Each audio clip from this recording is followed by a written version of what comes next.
Hello friends, इस video में हम लोग RRB NTPC under graduate exam के लिए कंप्यूटर से related trending 50 plus MCQ question पढ़ने वाले हैं। तो इन सभी क्वेश्चंस को आपको याद कर जाना है। चलिए स्टार्ट करते हैं फर्स्ट क्वेश्चन से। पहला क्वेश्चन है कि कंप्यूटर का जनक किसे कहा जाता है। कंप्यूटर पढ़ रहे हैं तो आपको मालूम होना चाहिए कि फादर ऑफ कंप्यूटर कौन है, किसे कहा जाता है। चार्ल्स बेबेज इनका नाम है, इन्हीं को फादर ऑफ कंप्यूटर कहा जाता है। नेक्स्ट है, पहले इलेक्ट्रॉनिक कंप्यूटर का नाम क्या था। फर्स्ट इलेक्ट्रॉनिक कंप्यूटर का नेम क्या है, तो आप कहेंगे एनियाक। ठीक है, एनियाक जो है जिसका फुल फॉर्म होता है electronic numerical integrator and computer. तो ये इसका फुल फॉर्म भी आपको ध्यान रखना है, ये जो है पहले इलेक्ट्रॉनिक कंप्यूटर का नाम है। नेक्स्ट है, ब्रेन ऑफ कंप्यूटर किसे कहा जाता है। आप सब लोग जानते हैं कि ब्रेन ऑफ कंप्यूटर जो है ये सीपीयू यानी सेंट्रल प्रोसेसिंग यूनिट को कहा जाता है। सीपीयू का फुल फॉर्म जरूर आप लोग याद कर लें। नेक्स्ट है कि फर्स्ट जनरेशन के कंप्यूटरों में किस तकनीक का उपयोग किया जाता था। ठीक है, जनरेशन से क्वेश्चन आते हैं। तो फर्स्ट जनरेशन के कंप्यूटर में किस तकनीक का उपयोग किया जाता था, तो वैक्यूम ट्यूब्स होगा यहाँ पर right answer, vacuum tubes. Next है, सेकेंड जनरेशन के कंप्यूटरों में वैक्यूम ट्यूब की जगह क्या उपयोग किया गया। तो फर्स्ट में तो वैक्यूम ट्यूब था, लेकिन सेकेंड जनरेशन में जो है वैक्यूम ट्यूब से शिफ्ट हुआ ट्रांजिस्टर। ठीक है, तो ट्रांजिस्टर याद रखना है, इसका उपयोग सेकेंड जनरेशन में हुआ था। नेक्स्ट है, थर्ड जनरेशन कंप्यूटरों में किस तकनीक का उपयोग किया गया। तो थर्ड जनरेशन कंप्यूटर में जो है इंटीग्रेटेड सर्किट चिप का जो है इसका उपयोग किया गया था, आईसी का। आईसी चिप सामान्यतः किस पदार्थ से बनी होती है। तो ये जो आईसी चिप्स होते हैं ये किस मटेरियल के बने होते हैं, तो राइट आंसर सिलिकॉन होगा, सिलिकॉन का होता है ये। नेक्स्ट है, artificial intelligence is associated with which computer generation. तो आर्टिफिशियल इंटेलिजेंस एआई किस कंप्यूटर पीढ़ी से संबंधित है। तो ये जो फिफ्थ जनरेशन कंप्यूटर है इससे जो है ये संबंधित है एआई। भारत में निर्मित पहला सुपर कंप्यूटर कौन सा था। भारत में निर्मित जो है पहला सुपर कंप्यूटर का जो नाम है वो है परम 8000, ये याद रखेंगे, परम 8000।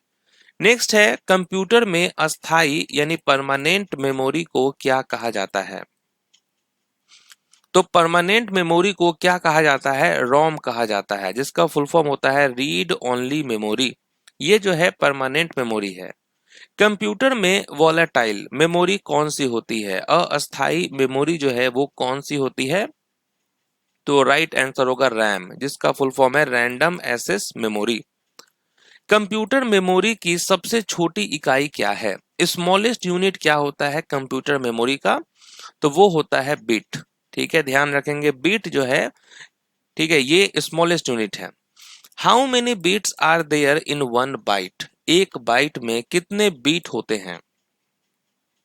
कितने बीट होते हैं, तो 8 बीट्स होता है, एक बाइट में कितने बीट्स होते हैं, 8। एक निबल कितने बीट के बराबर होता है, one nibble is equal to how many bits. तो राइट आंसर क्या होगा, 4 बीट होगा यहाँ पर करेक्ट आंसर। नेक्स्ट है, how many bytes are there in 1 kilobyte, एक किलो बाइट यानी केबी में कितने बाइट होते हैं। तो आप जानते हैं कि एक केबी में जो है किलो बाइट में टोटल 1024 बाइट्स होते हैं। नेक्स्ट है, एक मेगाबाइट में कितने किलो बाइट्स होते हैं। तो एक एमबी में कितने केबी होते हैं, 1024 केबी होता है, ये याद रखेंगे, 1024। नेक्स्ट है, कैश मेमोरी कहाँ स्थित होती है, where is cache memory located. Cache memory जो है ये कहां पर होता है, तो सीपीयू और रैम के बीच होता है, ये याद रखना है, इंपॉर्टेंट क्वेश्चन है। कैश मेमोरी जो है ये सीपीयू और रैम के बीच होता है। सेकेंडरी स्टोरेज डिवाइस का सबसे सामान्य उदाहरण कौन सा है, जो मोस्ट कॉमन एग्जांपल है सेकेंडरी स्टोरेज डिवाइस का वो कौन सा होता है। तो आप कहेंगे hard disk drive, HDD. CD ROM का फुल फॉर्म क्या होता है, सीडी रोम। रोम का तो फुल फॉर्म आप जानते हैं रीड ओनली मेमोरी, सीडी लग गया तो इसका मतलब हो गया compact disc read only memory. Keyboard, mouse और स्कैनर किस प्रकार के डिवाइस हैं। कीबोर्ड, माउस और स्कैनर जो है ये होते हैं इनपुट डिवाइस। ध्यान रखना है ये सभी इनपुट डिवाइस होते हैं। मॉनिटर, प्रिंटर और प्लॉटर किस प्रकार के डिवाइस हैं? तो ये सभी जो हैं ये होते हैं आउटपुट डिवाइस। ऑपरेटिंग सिस्टम किस प्रकार का सॉफ्टवेयर है? जो ऑपरेटिंग सिस्टम होता है ये किस टाइप का सॉफ्टवेयर है? तो राइट आंसर होगा सिस्टम सॉफ्टवेयर। नेक्स्ट है एमएस वर्ड, एमएस एक्सेल और फोटोशॉप किस प्रकार के सॉफ्टवेयर के उदाहरण हैं? तो ये सभी किसके एग्जाम्पल हैं, किस टाइप ऑफ सॉफ्टवेयर का? तो राइट आंसर होगा एप्लीकेशन सॉफ्टवेयर। लिनक्स और यूनिक्स किस प्रकार के ऑपरेटिंग सिस्टम के उदाहरण हैं? तो ये जो लिनक्स है और यूनिक्स है ये जो एग्जाम्पल है किस टाइप के ऑपरेटिंग सिस्टम का? तो आप कहेंगे ओपन सोर्स ऑपरेटिंग सिस्टम। ठीक है, open source operating system. Computer को स्टार्ट या री करने की प्रक्रिया को क्या कहा जाता है? कंप्यूटर को रीस्टार्ट करना है या स्टार्ट करना है उस प्रक्रिया को क्या कहा जाता है? बूटिंग कहा जाता है। ये भी काफी इंपॉर्टेंट क्वेश्चन है। BIOS का फुल फॉर्म क्या होता है? BIOS का फुल फॉर्म क्या होता है? तो राइट आंसर होगा बेसिक इनपुट आउटपुट सिस्टम। ठीक है, basic input output system. Computer program में किसी एरर को क्या कहा जाता है? कंप्यूटर प्रोग्राम में किसी एरर को क्या कहा जाता है? तो इसे कहा जाता है बग। ठीक है, कंप्यूटर प्रोग्राम से बग हटाने की प्रक्रिया को क्या कहा जाता है? बग हटाने की प्रक्रिया को क्या कहा जाता है? डीबगिंग। ठीक है, नेक्स्ट है कंप्यूटर हार्डवेयर को नियंत्रित करने वाले एम्बेडेड प्रोग्राम को क्या कहा जाता है? कंप्यूटर हार्डवेयर को नियंत्रित करने वाले एम्बेडेड प्रोग्राम को क्या कहा जाता है? इसे कहते हैं फर्मवेयर। याद रखना है फर्मवेयर। फादर ऑफ इंटरनेट किसे कहते हैं हम लोग?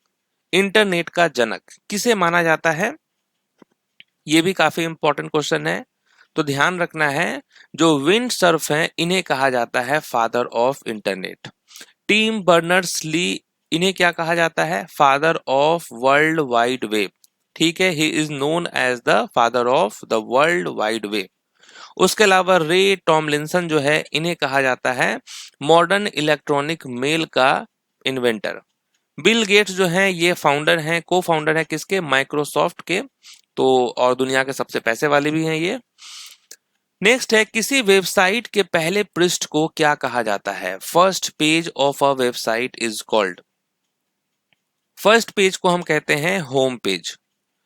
www का पूर्ण रूप क्या है?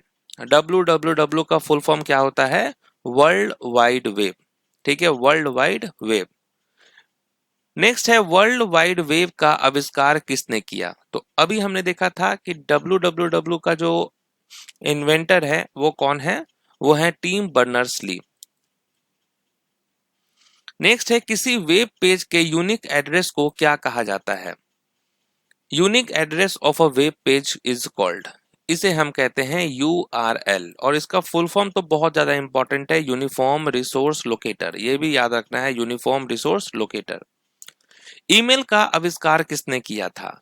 ईमेल का आविष्कार किसने किया था? कौन है ये? तो रे टॉमलिंसन जो है ये है ईमेल के आविष्कार वाले। नेक्स्ट, अनचाहे यानी अनसॉलिसिटेटेड या जंक ईमेल को क्या कहा जाता है? तो इसको हम कहते हैं स्पैम। किसी भवन या छोटे क्षेत्र में कंप्यूटरों को जोड़ने वाले नेटवर्क को क्या कहते हैं? ठीक है, तो इसे हम कहते हैं लैन यानी लोकल एरिया नेटवर्क होता है। ठीक है, पूरी दुनिया के कंप्यूटरों को जोड़ने वाले नेटवर्क को क्या कहा जाता है? तो पूरी दुनिया को जोड़ने वाले को कहा जाता है वैन यानी वाइड एरिया नेटवर्क कहा जाता है। आईपी एड्रेस का पूर्ण रूप फुल फॉर्म क्या है? आईपी एड्रेस का फुल फॉर्म क्या होता है? ठीक है, आईपी एड्रेस यानी कि इंटरनेट प्रोटोकॉल एड्रेस, ये है इसका full form, internet protocol. Wifi का फुल फॉर्म क्या है? वाईफाई आजकल तो सब लोग यूज करते हैं वाईफाई, बट इसका फुल फॉर्म क्या होता है? Wireless Fidelity. ठीक है, याद रखना है वायरलेस फिडेलिटी। HTTP का फुल फॉर्म क्या है? HTTP का फुल फॉर्म क्या होता है? तो राइट आंसर होगा हाइपर टेक्स्ट ट्रांसफर प्रोटोकॉल, ये इसका फुल फॉर्म है। HTML का फुल फॉर्म क्या है? HTML का फुल फॉर्म होता है hyper text markup language. PDF, जो आप लोग कहते हैं PDF PDF PDF, तो फुल फॉर्म आपको मालूम है या नहीं है? PDF का फुल फॉर्म होता है पोर्टेबल डॉक्यूमेंट फॉर्मेट, समझ गए? तो PDF अगर मांगते हैं तो इसका फुल फॉर्म भी आप जरूर याद कर ले, पोर्टेबल डॉक्यूमेंट फॉर्मेट। कंप्यूटर में किसी डॉक्यूमेंट को सेव करने की शॉर्टकट कुंजी क्या है? किसी डॉक्यूमेंट को सेव करने का शॉर्टकट क्या है? तो आप कहेंगे Ctrl+S। तो S से आपका क्या हो गया? सेव हो गया, ठीक है। S से सेव है तो Ctrl+S से आपका होता है सेव, इसका शॉर्टकट है। उसके अलावा जो Ctrl+P है, तो P से क्या हो सकता है? प्रिंट हो सकता है, तो Ctrl+P से होता है प्रिंट। Ctrl+D जो है ये होता है फॉन्ट फॉर्मेटिंग या बुक मार्क खोलने के लिए। Ctrl+A जो है ये सिलेक्ट फॉर ऑल होता है। नेक्स्ट है किए गए कार्य को अंडो करने के लिए कौन सी शॉर्टकट कुंजी का उपयोग किया जाता है? तो अंडो का शॉर्टकट की क्या है? अंडो होता है Ctrl+Z से, ये ध्यान रखना है, Ctrl+Z से अंडो होगा और Ctrl+Y से जो है रेडो होगा, ठीक है। Ctrl+Y इसका उपयोग रेडो करने के लिए किया जाता है। Ctrl+X जो है इसका उपयोग किसी भी सिलेक्टेड टेक्स्ट फाइल या आइटम को कट करने के लिए किया जाता है। MS एक्सेल में फिल्टर लगाने की शॉर्टकट कुंजी क्या है? MS एक्सेल यूज करते हैं आप तो आपको मालूम होगा कि फिल्टर लगाने की जो शॉर्टकट कुंजी है वो है Ctrl+Shift+L है, ध्यान रखना है, Ctrl+Shift+L। एक्टिव विंडो को बंद करने के लिए कौन सी शॉर्टकट कुंजी का उपयोग किया जाता है? एक्टिव विंडो मतलब खुला हुआ विंडो, तो उसको बंद करने के लिए हम करते हैं Alt+F4, ध्यान रखना है Alt+F4। किसी फाइल या फोल्डर को अस्थायी रूप से डिलीट करने के लिए किस शॉर्टकट की का उपयोग किया जाता है ना? तो इसका उपयोग हम करते हैं किसके द्वारा? Shift+Delete के द्वारा। तो ये शॉर्टकट की है, किसी फाइल या फोल्डर को अस्थायी रूप से डिलीट करने के लिए Shift+Delete का उपयोग होता है।